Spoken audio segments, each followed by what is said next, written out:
Il nous quitte à 76 ans. Aujourd'hui, je voudrais lui rendre hommage. Rendre hommage à une véritable légende de la boxe. George Foreman. Un nom, une force brute, un destin hors du commun. D'abord champion olympique en 68.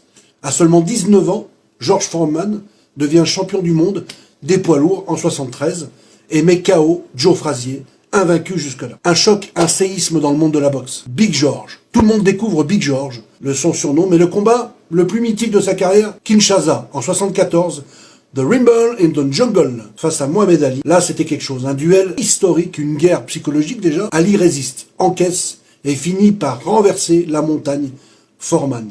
Une défaite qui deviendra une renaissance car George Foreman n'abandonne jamais. Il revient sur le ring à plus de 40 ans. Et vous savez quoi, contre toute attente, à 45 ans, il redevient champion du monde. Le plus vieux d'ailleurs de l'histoire de la boxe. Une leçon de courage incroyable, de foi et de détermination. Mais George, lui, ce n'est pas que des coups, ce n'est pas non plus un homme qui se bat, c'est un homme de paix, de foi, de business.